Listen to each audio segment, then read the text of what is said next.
Bonjour à tous et bienvenue dans cette vidéo de débriefing sur le système Full King. Alors on va commencer par le Dow Jones en M5 avec la version MT4 et donc ici hier matin, donc nous étions mercredi 25 novembre, vous avez eu ici cette première boîte qui a été cassée par le bas. Donc ensuite on a latéralisé pendant un bon moment, puis on a eu un décrochage à la baisse qui est venu chercher notre TP1, une mise à stop win et ensuite revenir rechercher notre deuxième lot à TP1. Donc on a pris ici 2 fois 68 points. Il y a eu ici une alerte de divergence à l'achat. Celle-ci est venue rechercher bien, tout simplement la mise à BE et ensuite s'est fait stopper à BE. Et il nous reste ici en cours, ah non pardon, celle-ci, la boîte un peu grande personnellement, j'aurais préféré que ce soit celle-ci qui soit validée. Donc bon, il y a une condition qui n'a pas été respectée ici qui fait que la box a continué. Personnellement, la box idéale aurait été celle-ci et le break de niveau qui m'aurait intéressé un peu plus aurait été celui-ci. Ce qui bien entendu aurait donné des résultats complètement différents puisque si vous venez tout simplement rechercher ça, et bien vous auriez été rechercher des objectifs ici ou ici. Donc voilà. Ça, faudrait que je regarde un peu éventuellement pour optimiser ce genre de box. Ensuite, donc celle-ci est toujours en cours, hein, vous voyez, le stop loss toujours placé, les TP sont un peu plus bas, bon, on n'était pas très loin de la mise à BE qui se trouvait ici, qui était mise là pour information. On a eu une autre petite boîte qui s'est créée ici, donc qui a été percée par un long chandelier.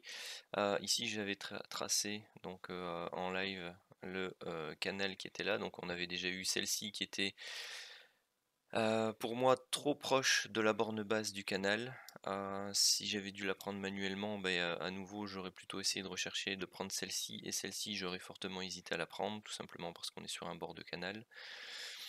Borne basse, donc je préfère quand on le transperce, et vous voyez que même quand on le transperce comme c'est le cas ici, eh bien on peut tout à fait avoir des réintégrations derrière, et ensuite tout simplement durant la nuit on a été rechercher le stop loss de cette position là, donc au moins 115 points. Donc pour le moment il nous reste toujours notre position qui est ici, vous voyez on est venu la rechercher, le prix d'entrée une fois, prix d'entrée deux fois. L'idéal maintenant ce sera de vraiment breaker la ligne de tendance qui est celle-ci. Je vais peut-être dézoomer un peu, voilà, pour l'agrandir, et pour pouvoir reprendre donc une accélération baissière afin d'aller rechercher nos objectifs. Voyez également qu'ici on est en train de tracer tout simplement un canal haussier, Hop. Et que vous devez, à mon sens, vous servir de ce type d'analyse complémentaire par rapport à ce que les indicateurs tout simplement vous fournissent comme alerte. Voilà, ce sont des éléments qui sont relativement importants et intéressants, tout comme les niveaux de support et de résistance sur des unités de temps supérieures. Donc si on travaille sur le M5, vous pouvez travailler avec les résistances et supports M15 horaires, ce sera très bien. Donc ici, bon, on est 9h, en fait c'est l'open européenne. Donc si l'open européenne pouvait nous faire casser ce canal qui est plutôt un canal correctif, vous voyez, par rapport à la pente de ce canal de tendance baissière qu'on a eu hier dans la journée. Ici, ce canal est à pente beaucoup plus faible, donc il est plus de type correctif. Maintenant, on voudrait voir bien tout simplement une accélération dans la reprise de la baisse pour pouvoir aller rechercher nos objectifs au niveau de la position restante. Alors, Au niveau du bilan, donc 2 fois 68 et 2 fois moins 115, donc journée légèrement négative, donc moins 94 points. Ce qui nous fait pour l'instant donc une semaine à moins 260 points si on arrondit. Je vais maintenant passer sur le débrief des alertes du Santic. Alors, voyons voir ce qui s'est passé hier sur le Santic. Voici 9 heures, donc on regarde un peu ce qui s'est passé avant pour voir si on a un setup de priorité. C'était le cas ici, donc on avait un setup de divergence à la hausse qui n'avait pas été invalidé puisqu'on n'avait pas cassé les plus bas et qui n'avait pas été terminé puisque nous n'avions pas été rechercher la borne haute ici de l'enveloppe. Donc ici on a une alerte King TT dans le sens de la divergence. En plus, on est en zone de range long terme, donc on cumule les conditions. Ici, on va rechercher donc l'objectif qui est le plateau opposé. Donc là, on va rechercher plus ou moins 20 points. On a ici une deuxième alerte King TT, toujours dans le sens de la divergence. Donc on pouvait entrer en position ici, et vous voyez que là, on on forme d'ailleurs un petit triangle, on casse le triangle par le bas, on s'en va. Moins 30 points. Le setup de divergence haussier ici n'a pas été validé, tout simplement pourquoi? Parce que vous voyez ici la ligne de tendance, eh bien tout simplement elle est cassée par des chandeliers avec des mèches, et on arrive à un niveau de résistance qui est en fait celui de la ligne de tendance court terme qui n'est jamais cassé. Ensuite, on plonge, on a une alerte King TT qui n'est plus en zone de range long terme, qui n'est plus dans le sens d'une priorité d'un setup de divergence et qui ne fait pas l'objet non plus d'un setup de divergence, non, puisque l'indicateur là-bas, ici, est beaucoup plus bas que ceux des points bas au niveau des prix. Tout à gauche. Donc là, il n'y avait rien à faire. Ici, alerte King TT. Donc oui, la tendance précédente est baissière, neutre, et puis elle reprend la baisse. Donc on n'est pas en zone de range long terme, donc on ne pouvait pas entrer non plus sur cette position. Ici, on a un setup de divergence visuelle. Pardon. Avec un break ici. Bon, il est léger, puisque bon, si on ajuste correctement la ligne de tendance, vous voyez qu'il est très léger. Si on doit le prendre, c'est plutôt sur ce chandelier là, une fois qu'on a pris un peu plus de hauteur, qu'on est venu casser ici ce plus haut. Donc là, on pouvait prendre position. On arrive ici quasi donc à 3 points près. Donc comme expliqué très régulièrement, à 3, 4, 5 points près, il ne faut pas hésiter non plus à prendre cette épée. Bon, moi ici pour le débrief, je vais compter tout simplement un BE.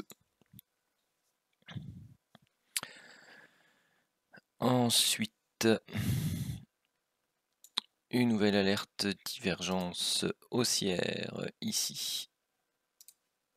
Hop, elle est validée sur ce chandelier là.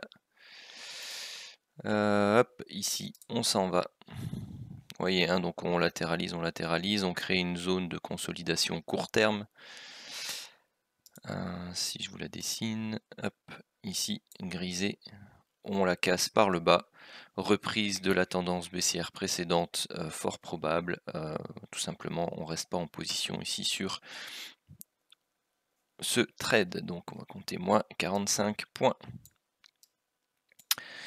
Nouveau setup de divergence qui a été validé. Ici, pareil, au moment où on break tout simplement la zone de consolidation court terme.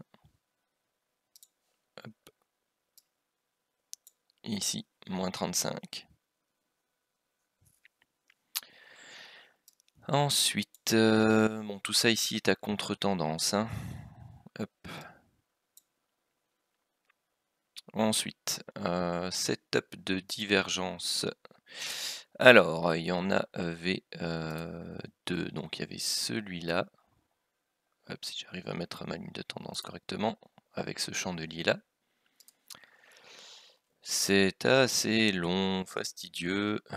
et ça se termine en BE.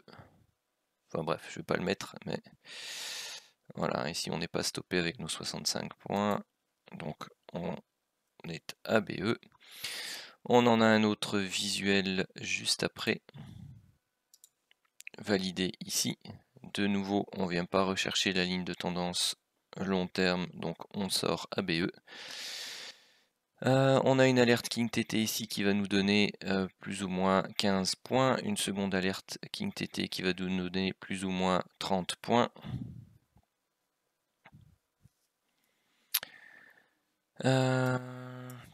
Celle-ci qui nous donnera rien du tout, enfin plutôt moins 30 points. Ensuite, même topo que la dernière fois, on fait un nouveau plus bas, une belle sortie, mais il n'y a pas de setup de divergence. Non, pas de setup de divergence. Ici, on n'est plus en zone de range long terme, donc hop, on est face à quelque chose de fortement impulsif, on est à contre-tendance précédente. Donc, rien à faire. Ici, nous sommes en zone de range long terme. Donc les positions, les alertes King TT, on doit les prendre dans la partie supérieure. Donc celle-ci, non. La divergence, ici, baissière. Donc là, on n'était pas en priorité de divergence haussière, donc elle vous est donnée ici. Son objectif, c'est toujours le plateau opposé. Donc bon, ben celle-là, il ne fallait pas entrer dedans, hein, puisque forcément, on n'a pas de TP. Ici, celle-ci. Donc on est on n'est pas en zone de range long terme, on est dans le sens de la tendance baissière, on est en zone basse, donc celle-ci on pouvait la prendre. Malheureusement, bon bah elle fonctionne pas, hein, elle nous fait moins 20 points. Alors ici on est en zone de range long terme. Pardon. Donc on pouvait entrer ici et on allait rechercher un objectif à plus ou moins 20 points. Ensuite, donc là il y avait la divergence haussière qui apparaît juste après, mais on est en zone grisée au moment de la validation. Divergence baissière, donc non, il n'y a pas. Ici, vous avez un plateau qui vous met une divergence, s'il veut bien, visuelle.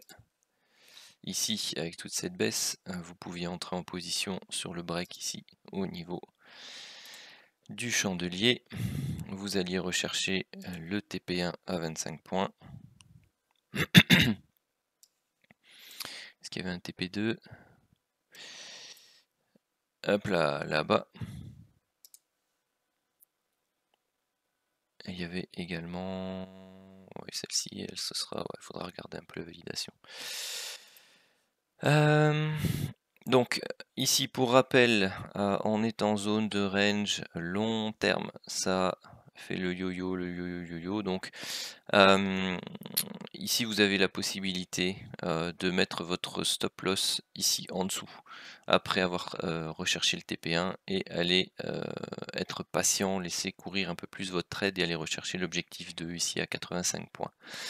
Alors dans le débrief ici, moi je vais pas le compter, mais je pense qu'à partir de la semaine prochaine, pour avoir, ou du mois prochain plutôt, pour avoir quelque chose de régulier, je pense que je vais une fois faire un mois de débriefing en appliquant tout simplement cette pratique. Parce que bon, à force de vous la proposer entre guillemets, mais de ne pas l'appliquer dans les débriefings, bon, c'est un peu ballot. Hop là. Alors, ici, nouveau setup de divergence à la hausse.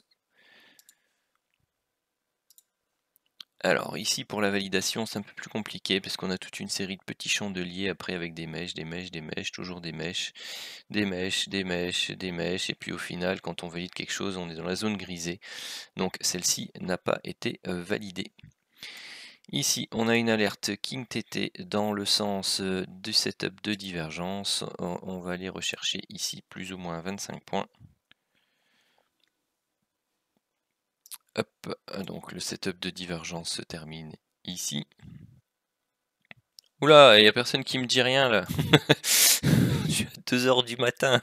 On voit qu'il est 9 h du matin, je suis motivé, plus motivé que le soir. Donc 21 h 30. Ça se termine ici. Bon, je retire la dernière.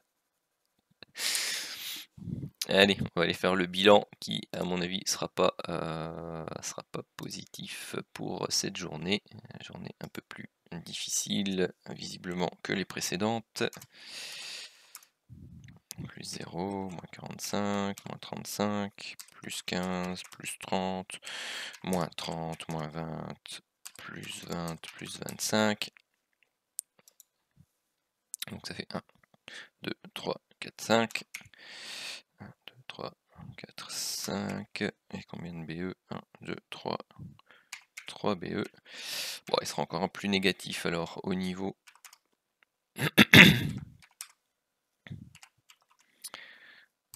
Plus 15, plus 30, moins 30, moins 20, plus 1. Oh.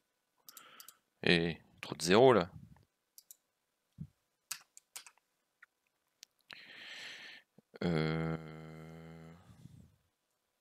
Pourquoi c'est pas moins négatif? 20, moins 30, moins 45, moins 35, plus 15, plus 30, moins 30, moins 20, plus 20, plus 25. Ok, c'est ici que je me suis gouré. 20, moins 30, moins 45. Ah oui, il manque un moins 35. Me disais aussi. C'est mieux. Donc là, il y en a 4, 5 et 4. On a bien 13 trades possibles, 13 trades possibles. Voilà, ce qui nous fait donc pour l'instant une semaine qui n'est pas terrible en fait, 175 points pour le objectif 1 et moins 100 points pour l'objectif 2. Voilà, semaine pas terrible pour le M5 et semaine pas terrible pour le Santic. Voilà, il y a des semaines comme ça. Sur ce, je vous souhaite une très bonne journée de trading et si jamais vous avez des questions par rapport au débriefing, des questions par rapport au système, si jamais ça vous intéresse de pouvoir les essayer, surtout n'hésitez pas à me contacter. Sur ce, je vous souhaite une très bonne journée de trading.